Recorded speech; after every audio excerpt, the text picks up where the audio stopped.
Tigalinis. Nasa linya natin. Paano tayo? Pagabay tayo, Weng.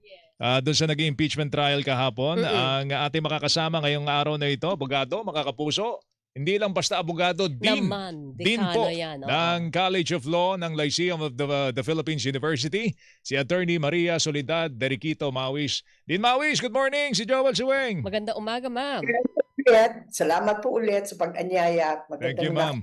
Yan, maganda umaga po. Sa pagpapaunlak muli. Thank you, ma'am. Okay, ma'am, pakigabayan nyo nga ako kami.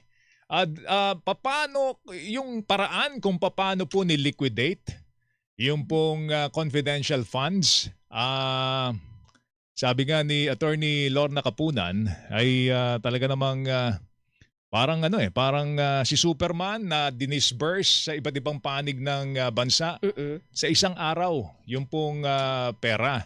Pero sabi naman ng depensa, Weng, papaliwanag namin yan pagka panahon na namin na magpaliwanag ang disbursement nito. But the way it was disbursed, the way it was liquidated, ma'am, ano pong initial impression ninyo? Alam niyo po, yung pong testimonya ni Ms. Del Campo, yan po ay kasunod ho ng testimonya nung una hong abogado na COA auditor. Si Wamil.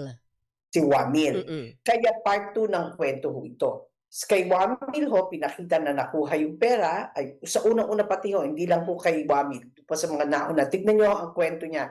Nakuha ho ng opisina po ng Office of the Vice President at ng DepEd ho yung pera. Pagkatapos ho nun, nagastos. Pagkatapos ho nagastos, sinabi ho ng COA, o sige, i-support nyo lang to.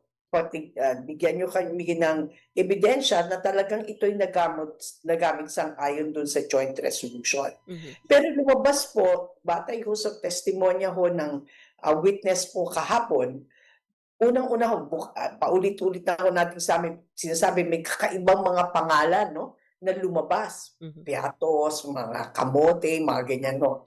Pero ho, ang pangalawa, ang pinaka-importante ho, napakita ho nung nakaupo na witness ho kahapon na merong mga non-allowable activities. Tulad po ng tree planting, wheelchair, distribution and Christmas gifts, may mga parties na pinuntahan. Nagamit ho yung pondo dun sa mga yon.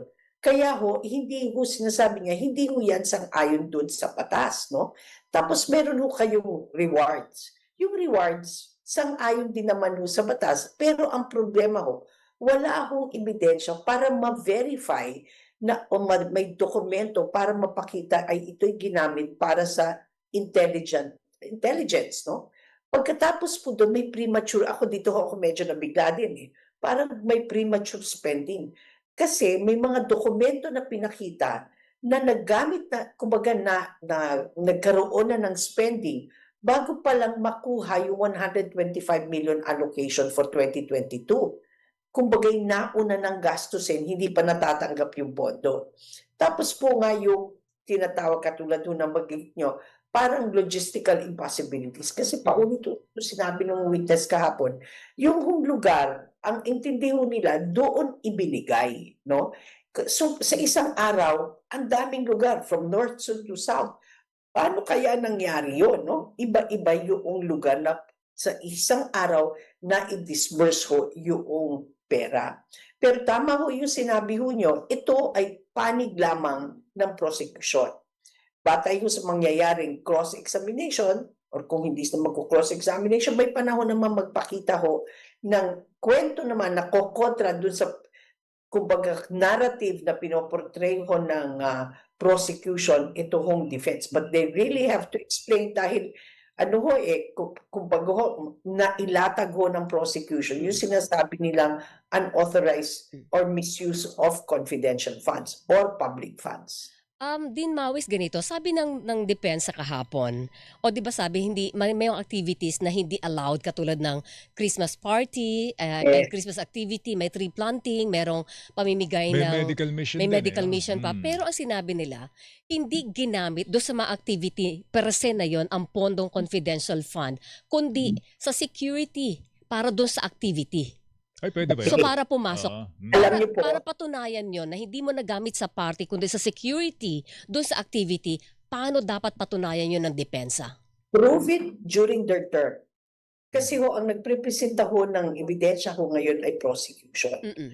At batay ho sa mga sinumiti nilang dokumento, hindi naman ho na-explain. Yes. Kaya siyempre, ang pagbasa ng prosecution din, kung ano lang nakasulat dyan, Mm-mm. hindi naman, wala naman sila sa party. Nakalagay Christmas party. Mhm. Sinabi ba for the security?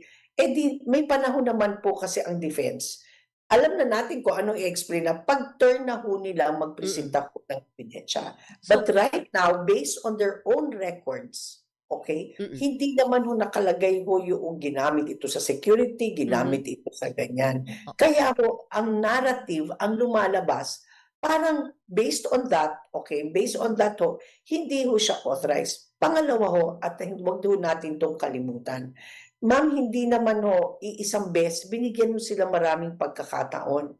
Remember ho, naglabas ho sila ng audit manual, yung tinatawag na Audit Observation Manual o AOM. Yes, sinabi ng testigo, may mga bagay-bagay na diniretso na kagad nila sa Notice of Allowance. Pero may mga bagay-bagay ho na dumaan din ho sa Notice of Suspension bago nagkaroon ng Notice of Disallowance.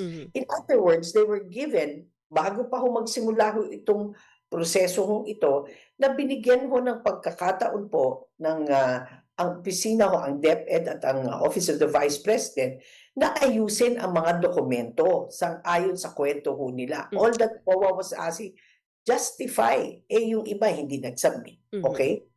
Kaya tuloy nagkaroon ng Notice of Disallowance. Pero sinabi din ho, gusto ko lang hundi wanagin, na sinabi naman ho ng witness na hindi nagtumaan sa AOM pagkatas Notice of Suspension, diretso kaagad sa Notice of Disallowance.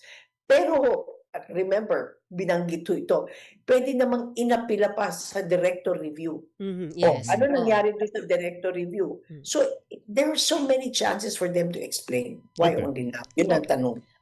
Meron pa akong isang palaging question talaga to sa akin. Yung kawalan ng resibo, Joel.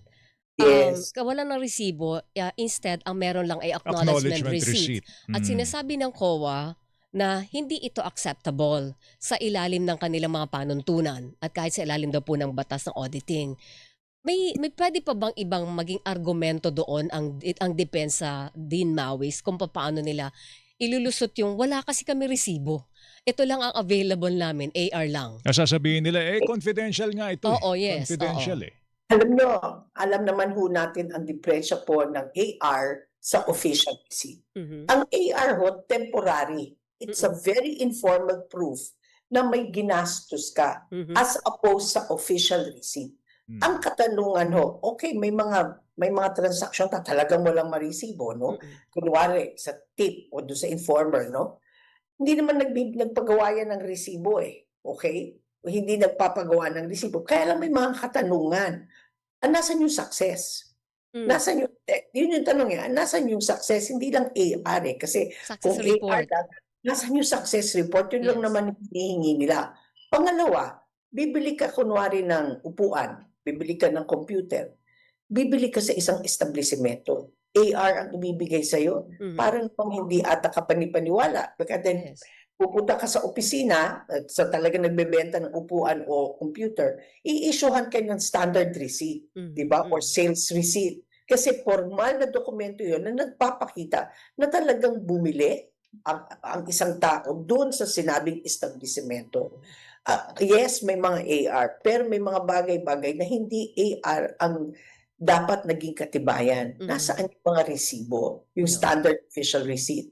Oo. Okay. O sige ma'am, very interesting kung paano po nila ipapaliwanag yung liquidation. No? And Yes.